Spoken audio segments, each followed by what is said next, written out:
아까 전에 첫 번째처럼 그냥 이게 안 맞아서 헤어졌고요, 저게 안 맞아서 헤어졌고요, 그게 안 맞아서 헤어졌어요 라는 말을 일삼는다. 그러면 그 사람은 책임감을 회피할 가능성이 아주 높겠죠. 그냥 꽉 막혀서 본인 생각이 되게 깊은 사람이라고 저는 생각이 들어요.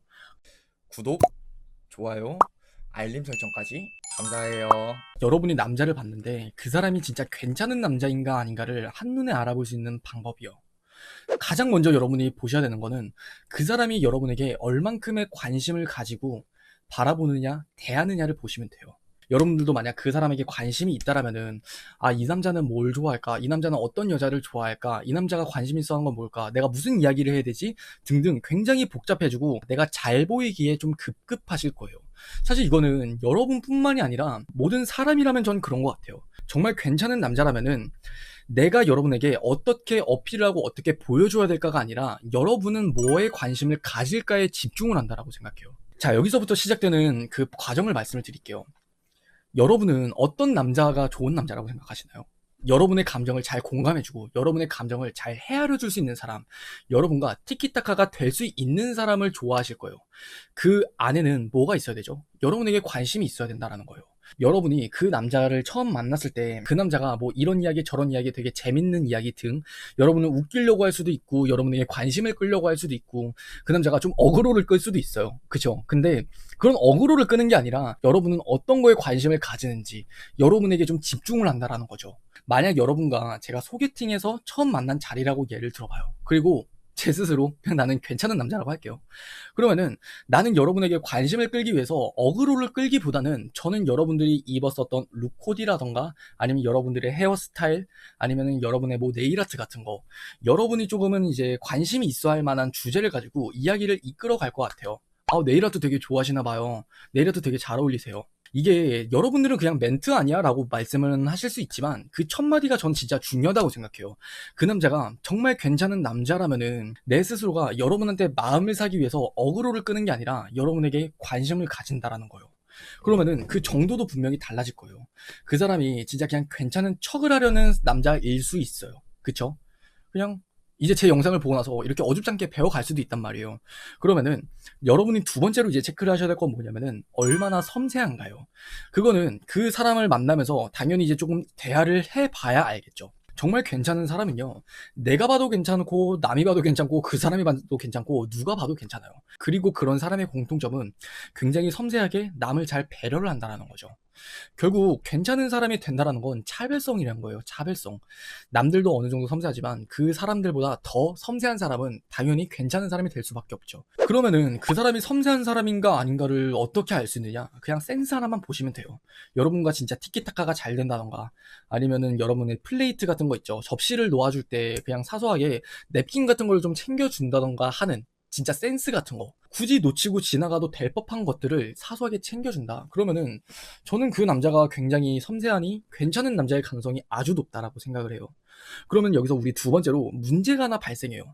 그럼 그 남자가 연애 경험이 많아서 연기를 한 걸 수도 있지 않아요? 라는 질문이 그것이에요. 진짜 연애 경험 무시 못하거든요. 만약 그 남자가 여자를 정말 많이 만나봤잖아요. 그러면은 그 연애 경험을 통해서 배운 섬세함일 수 있단 말이에요.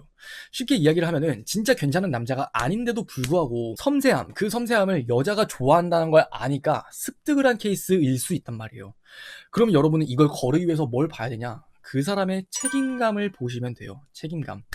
우리는 그 사람과 이야기를 하다 보면은 그 사람에 대한 정보를 많이 습득을 하게 돼요. 그렇죠.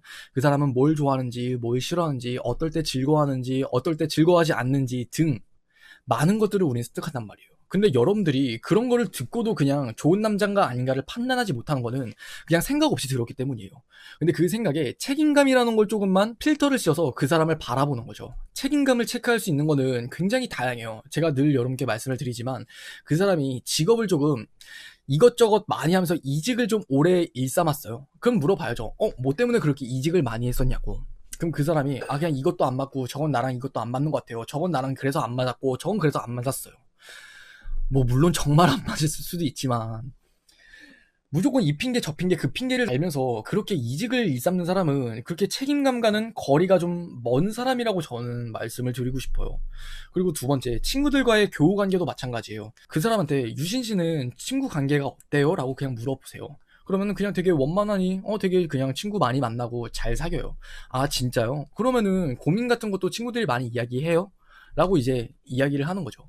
우리는 고민은 어느 정도 그 사람이 감정에 공감을 잘 해 주고 내 상황에서 같이 이입을 해줄 수 있는 사람에게 고민을 이야기하잖아요. 그리고 고민을 잘 들어준다는 사람은 같이 해결을 잘 해줄 가능성이 아주 높은 사람들이란 말이에요. 그죠? 그렇기 때문에 그 사람이 교우 관계에 있어서 문제가 없고 고민을 좀 잘 들어주는 사람이라면은 책임감 부분 역시 높을 가능성이 아주 높다고 생각해요. 그리고 세 번째는 그 사람과 관계가 어느 정도 진전이 된다라면은 연애 경험을 한번 물어보셨으면 좋겠어요. 유신 씨는 좀 오래 연애한 스타일이에요? 아니면은 조금 짧게 연애한 스타일이에요? 물어보는 거죠. 만약 짧게 연애했대요. 아까 전에 첫 번째처럼 그냥 이게 안 맞아서 헤어졌고요. 저게 안 맞아서 헤어졌고요. 그게 안 맞아서 헤어졌어요. 라는 말을 일삼는다. 그러면 그 사람은 책임감을 회피할 가능성이 아주 높겠죠. 그리고 두 번째로 만약에 오래 연애를 하셨다면 또 물어보세요. 제일 오래 연애하신 게 얼만데요? 그럼 뭐 5년이다, 6년이다. 아 진짜요? 그러면 그렇게 연애하면서 뭐 싸운 적이나 힘들었던 적은 없었어요? 물어볼 수 있다면요. 그럼 그 사람이 이때 대답이 중요해요. 자극을 줬을 때 그 반응 여하에 따라서 우리는 책임감이 있는지 없는지를 알 수 있는 건데 그냥 여자친구가 나를 많이 이해해주지 못한 것 같았어요. 나는 이런 사람인데 고집이 조금 세고 어쩌고 저쩌고 그래서 좀 여자친구가 날 이해해주지 못한 것 같았어요. 라고 이야기를 하잖아요. 그럼 그거는 책임감은 뭐 그럴 수 있지만 그냥 꽉 막혀서 본인 생각이 되게 깊은 사람이라고 저는 생각이 들어요. 근데 그게 아니라 여자친구 탓보다는 내 탓을 조금 하면서 그냥 여자친구랑 이런저런 문제가 있었고 그냥 제가 좀 이게 부족했었던 게 아닐까 싶어요. 그냥 그때는 상황이 좀 그래서 헤어지게 된 게 아닐까 싶어요. 뭐 이런 식으로 좀 되게 아련하니 느낌도 굉장히 중요해요. 아련하니 그냥 그걸 그냥 보냈다라는 느낌 있죠. 그냥 되게 가볍게 뭐 그냥 이래서 헤어졌어요 가 아니라 아련하니 이야기를 한다면은 어느 정도 그 사람은 책임감을 진득하게 가질 가능성이 아주 높다고 생각해요. 그래서 이 세 가지를 보면은 그 사람이 정말 연애 경험이 많아서 섬세함을 연기하는 사람인지 아니면 정말 섬세한 사람인지는 알 수 있다라고 생각해요. 이 정도.